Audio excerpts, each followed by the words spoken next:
Hey everybody, welcome back to Art by Galen. I'm Galen Eilenfeld, and this week I've got a quick tip for you on how to effectively detail your illustrations. This advice can be used no matter what medium you're working with. It can be done with painting, acrylic, oils. It can be done with chalk and charcoal. It can be done, pen, pencil, digital, whatever it is you're working with. And it's by no means like an end-all kind of rule. It's just a method that I use, and I'd like to share it with you. The first point of this tip is to focus your details around your focal points. And in this particular piece, the focal point is primarily the head of the dragon.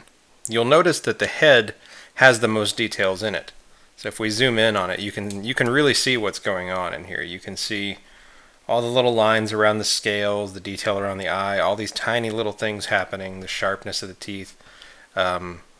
The more detail in regard of like color variation as well as value variation. It goes really bright highlights down to really dark shadows. You'll notice that compared to the face, the body here has very little in regard to color variation. There's little bits of lavenders in this area. There's little bits of blues over here, and little bits of kind of an orangish brown with a slight highlight going along the edge. But I mean that's a lot less when you consider the big variations that are going on in the face. Like we've got blues, we've got greens, little bits of orange to kind of break it up a little bit, violets and lavenders, and it's not near the limited palette that we have down here. And there's a reason why I do that. And the reason is our minds fill in the gaps subconsciously if we do this in a certain way. I know that the focal point of this image is the dragon's head, and I know that once people look at that, or if they focus down here where this energy beam hits the water, both of those areas have the biggest variation in color as well as the sharper details. But no matter which one they go to, they see a high amount of detail. If they look here, they'll see it, or if they look here, they'll see it. But primarily it's in the dragon's face because he is the main focal point of the picture. Our brain, for some reason, sort of fills in that gap in between the amount of detail. Like you'll see there's a medium amount of detail over here. As it's kind of right in the middle as far as the amount of detail in the dragon's face and in the amount of detail over here on the end of the body. The variation isn't as big as it is on the face as far as color or value, but it's a step down, and then it keeps stepping further the further away that it gets. And the mind accepts that. It accepts that the further away things are, the less detailed they're going to appear.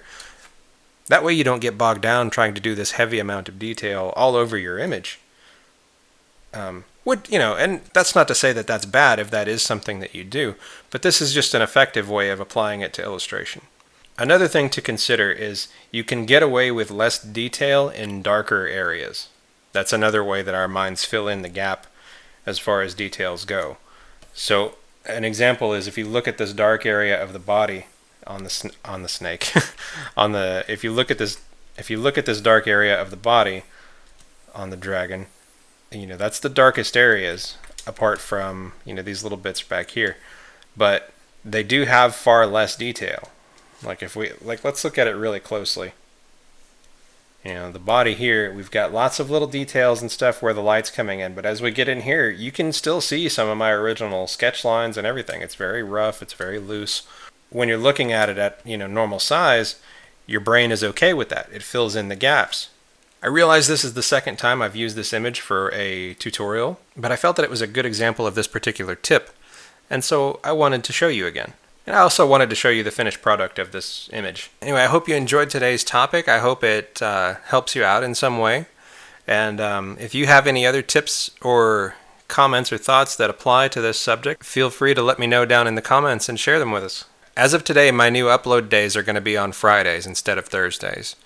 So be looking out for that. So I hope you have a great weekend, and until next Friday, take care.